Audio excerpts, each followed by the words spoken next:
Bonjour à toutes et à tous, j'espère que vous allez bien, moi de mon côté ça va très bien. Je me suis fait une petite ambiance, j'ai rajouté quelques pierres, j'ai retiré quelques petits trucs. Là j'ai une belle tourmaline noire hein, pour protection contre les énergies négatives.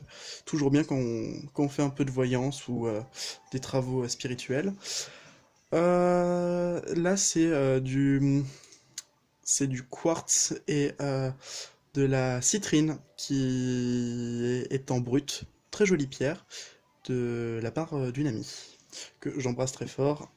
Elle sait qui c'est Camille. Je t'embrasse très fort. Bon, la lame d'agate, bon, ça vous connaissez, et mon petit cristal de roche dans sa petite boîte. Voilà. Ma pierre de sel et quelques petites décorations, je vous le montre. Voilà. Et avec ça, on a un petit porte-clés qui est juste là que je me suis fait, c'était mignon. J'ai voulu le garder. Je le pose ici. Et nous, on n'est pas là pour parler de de ma petite, de mon petit assemblage de pierres et de bougies, mais on est là pour parler de ce que je vous avais déjà parlé une fois. Et oui, c'est les cartes divinatoires d'Elgariel, mais celle-ci, c'est le fascicule. Enfin, cette fois-ci, ce sera le fascicule. L'interprétation et les secrets des 32 cartes et meilleures méthodes de tirage. Écrit par Alcide Nathanael, le créateur de l'oracle des cartes divinatoires d'Elgariel, édité Arcana Sacra. Je crois qu'il y a une réédition aux Alliances Magiques. Si vous connaissez les maisons d'édition et les librairies occultes, enfin en tout cas basées sur l'occultisme, il y en a beaucoup qui connaissent. Donc on commence. Vous pouvez voir qu'il est vachement abîmé, hein, parce que je l'ai beaucoup utilisé, je trimballais partout. Donc on commence avec la biographie de l'auteur, hein. Vous reconnaissez Alcide Nathanael, ou pas d'ailleurs, mais voilà, c'est l'auteur qui a fait un très bon boulot. Vous avez le sommaire, ça on s'en intéresse pas, le sommaire qui est assez utile puisque regardez, vous avez les noms des cartes, donc vous n'avez pas à regarder comme ça, ah d'accord, je cherche, je sais pas, le pendule, d'accord, 20, c'est 13 le pendule, bon allez. Donc vous pouvez voir que c'est bien utile, ça permet de se repérer beaucoup plus rapidement. L'introduction, avec Alcide Nathanael qui nous parle directement, hein, et il nous accompagne vraiment dans sa démarche, il nous tient par la main. La préface, très belle préface, qui nous explique très bien tout ce qui est à l'intérieur de l'oracle, et son but. J'ai dû le relire plusieurs fois pour bien comprendre toutes les subtilités qu'il y avait à l'intérieur, et franchement ça aide énormément. Donc là on a les interprétations des 32 cartes, l'histoire de l'oracle. Si vous connaissez un peu la tarologie, vous savez qu'il y a l'histoire, une histoire merveilleuse, j'aimerais bien en faire une vidéo un jour, sur eh bien, le voyage du fou. Et ben là c'est la même chose, sauf que c'est le voyage avec les cartes. Voilà, on reprend les cartes dans l'ordre et ça raconte une histoire, c'est très sympa. Ensuite, l'interprétation des cartes, vous avez le nom, le numéro et la polarité, on va dire, si c'est une carte positive, négative ou neutre. L'aspect spirituel, symbolique, énergétique des cartes. Par exemple, là, le symbole de force et d'ancrage, la tour représente les énergies masculines, elle est rattachée au monde matériel, aux besoins, aux ambitions, bref. Vous avez compris, je vous laisse faire pause si vous voulez voir un petit peu. Ensuite, on a un descriptif général, affectif, professionnel au niveau de la santé, de la personnalité, puisqu'on peut savoir la personnalité des autres, ou pour s'amuser, voir si les cartes nous cernent bien. Spirituel, je l'utilise beaucoup moins parce que j'ai mes propres interprétations au niveau spirituel, même s'il y a des trucs qui se rejoignent, il y a quand même vachement de trucs qui s'en éloignent. Les vies antérieures, c'est quand même pour ça que beaucoup l'achètent, hein. C'est aussi pour ce tirage si spécial des vies antérieures qui est vraiment intéressant. Et les associations possibles, très très intéressantes. Au début, j'arrêtais pas d'utiliser les associations. Le problème, c'est que au bout d'un moment, j'étais rivé dessus, je faisais ah oui d'accord, oui. Je cherchais même plus à comprendre quelle était la symbolique des cartes, donc du coup j'ai fait ok, on va faire une pause, on va pas s'inquiéter de ça, à la place on va pouvoir réfléchir par nous-mêmes et additionner les cartes avec nos propres interprétations, ça résonnera plus en nous.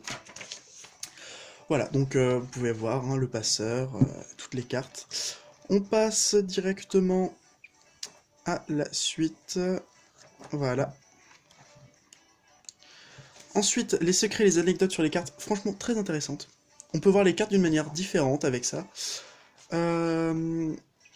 Donc il y a quelques anecdotes des plus intéressantes sur chaque, pas sur chaque carte, mais quand même une grande majorité. Franchement, je vous laisse le découvrir parce que c'est très intéressant si vous l'achetez. Franchement, soyez attentifs à ce passage. Et bon là, voilà. Il y en a certains qui vont se dire, oh, non, mais c'est du vu et du revu. Ça sert à rien de s'inquiéter avec ça. Mais les méthodes de tirage, pour les débutants, hein, c'est toujours intéressant. 3 cartes et tirage de co-création que je vous ferai, que je vous présenterai un jour. Voilà, bon, je vous laisse, vous savez, vous connaissez, hein, si vous intéressez un peu à ça. Les remerciements et voilà. Après, d'autres livres que nous propose la maison d'édition. Bon, c'est le review, donc je vais donner mon avis par rapport à ça. Ça va être très rapide. C'est un livre qui est intéressant, utile, et un très bon guide pour commencer. C'est comme ça que j'ai commencé, c'est avec ce jeu et ce livre. Toujours intéressant de l'avoir à portée de soi lorsqu'on est en train de tirer les cartes. Si on a un petit doute, si on a une petite hésitation, bah, action, hein. Utilisez vite votre livre et additionnez les cartes aussi par votre instinct, hein. C'est toujours intéressant de le faire à l'instinct. Quoi dire d'autre par rapport à ce livre? Il m'a bien plu, il m'a bien aidé, et il se lit hyper facilement, puisque déjà, pour ce qu'on doit lire, enfin ce qu'on peut lire en premier, c'est pas très long, là. Ce que je vous dis, c'est le minimum syndical, ce serait vraiment ça. Le reste, si on connaît déjà un peu le truc, c'est pas utile. C'est pas si utile que ça, mais bon, faut d'abord le connaître, hein. Et c'est pas d'un claquement de doigts qu'on apprend tout, même si ce serait bien utile, voilà. Bon, bah alors, je vais vous laisser là. Je vais vous laisser là avec bon, peut-être un petit tirage. Allez, un petit tirage. Un tirage des énergies. Bah, je vais utiliser mon oracle comme ça. On sera toujours dans le thème des cartes divinatoires d'Algariel. Je vais vous lire un petit passage du livre en rapport avec la carte. Comme ça, on peut découvrir un peu plus sur ce jeu. Je vais attendre qu'une carte tombe. On va voir ce qu'elle nous révèle comme symbolique. Ah, bien que celle-là, elle arrête pas de tomber. La dernière fois que je l'avais utilisée, c'était aussi le travail. Alors, le travail, c'est la carte numéro 30. Voilà, le travail. Cette carte très positive représente l'abondance et les cadeaux. Elle est symbole de foyer et de la famille. Elle annonce un confort professionnel, des opportunités d'emploi, une rentrée d'argent, des projets qui aboutissent. C'est aussi une carte d'étude et d'apprentissage. Elle représente une certaine aisance et dans la pratique de nos activités. Voilà, en ce moment, ce que je peux vous proposer, hein, si vous regardez la vidéo, que ce soit le jour où elle sort ou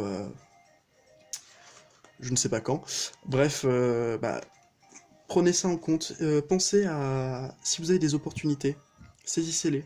Si vous avez des choses à apprendre, ne soyez pas fermé sur la question oh non, j'ai pas envie d'étudier, ou j'ai pas envie d'être curieux pour cette fois-ci. Juste laissez les choses faire, laissez les choses se faire d'elles-mêmes. Si vous apprenez des nouvelles positives, bah, tant mieux. Essayez d'apprendre le maximum de choses possibles, hein. Peut-être des cadeaux, peut-être une rentrée d'argent, ou un confort professionnel, voilà. C'est une carte qui nous dit, ne t'inquiète pas, laisse les choses faire, et qu'elles viennent à toi, et prends-les, et dis un grand merci, voilà. Bon, bah j'espère qu'elle vous aura plu cette petite vidéo. Si vous l'avez aimé, n'hésitez pas à lâcher un pouce bleu, à vous abonner à la chaîne, commenter. Si vous voulez aussi, vous pouvez vous inscrire sur mon Instagram, enfin vous abonner à mon compte Instagram au clair, donc comme le nom de la chaîne. Et voilà, je vous fais de gros bisous et je vous dis à très bientôt. Bye!